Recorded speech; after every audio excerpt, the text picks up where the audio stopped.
जीवन हे सुख दुःखानं चढ उतारानं व्यापलेला एक प्रवास आहे आणि या प्रवासात खूप मोठी मोठी आव्हानं येत असतात। पण म्हणून काय कोणी जन्माला आल्यावर शोक करत बसतं का?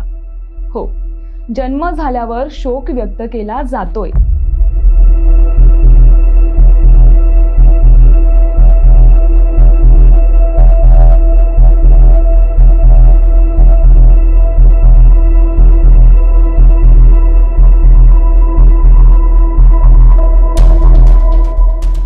जन्म झाला की दुखवटा पाळला जातो आणि मृत्यू मात्र साजरा केला जातोय।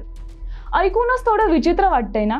पण हा काही मूव्ही नाही, तर एका समुदायाची शतकानुशतके पाळली जाणारी एक परंपरा आहे आणि त्यामागे मोठं तत्वज्ञानही आहे बरं। चला तर मग जाणून घेऊयात या विचित्र प्रथेमागचा आणि मोठ्या तत्वज्ञानामागचा विषय काय। नमस्कार, मी प्रज्ञा तुमचं स्वागत करते न्यूज अनकटच्या विषय कायच्या आजच्या भागात। वसुधैव कुटुंबकम म्हणत भारतानं संपूर्ण जगातील माणसांप्रमाणेच त्यांच्या परंपरा, रीती, संस्कृती जपल्या आहेत। म्हणूनच विविधतेने नटलेल्या या देशात पावला पावलावर आपल्याला वेगवेगळ्या सांस्कृतिक वैविध्याची मेजवानी मिळते।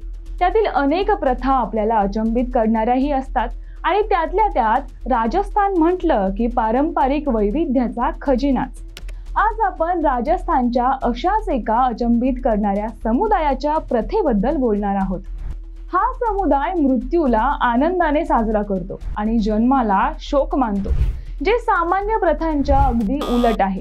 हा आहे राजस्थानमधील सातिया नावाचा समुदाय। या समुदायात एखाद्या व्यक्तीच्या मृत्यूनंतर शोक व्यक्त करण्याऐवजी उत्सव साजरा केला जातो।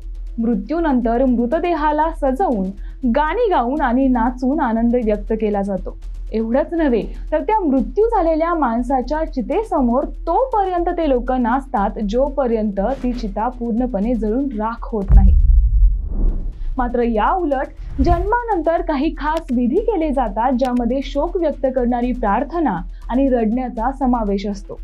ही परंपरा सातिया समुदायाच्या धार्मिक आणि तात्विक विश्वासांशी जोडलेली आहे। काही विद्वानांचं मत आहे की या प्रथेचा संबंध प्राचीन भारतीय तत्वज्ञानाशी आहे, जिथे जीवन आणि मृत्यूला एका चक्राचा भाग मानलं जातं।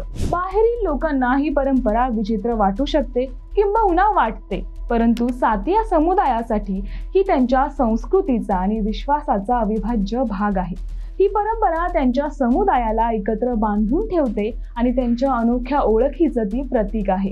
या समुदायाच्या मान्यतेनुसार मृत्यू हा आत्म्याच्या मुक्तीचा आणि परमेश्वराशी एकरूप होण्याचा मार्ग आहे, म्हणून तो साजरा केला जातो। या उलट जन्माला दुःख आणि जीवनातील संघर्षाचा प्रारंभ मानला जातो। त्यांचा असा विश्वास आहे की नवजात बालकाला या जगात दुःख आणि आव्हानांचा सामना करावा लागतो, म्हणून जीवन हा एक यातना आणि वेदनेसोबतचा प्रवास आहे। या उलट मृत्यूमुळे आत्मा भौतिक जीवनाच्या बंधनातून मुक्त होतो आणि परमेश्वराशी एकरूप होतो।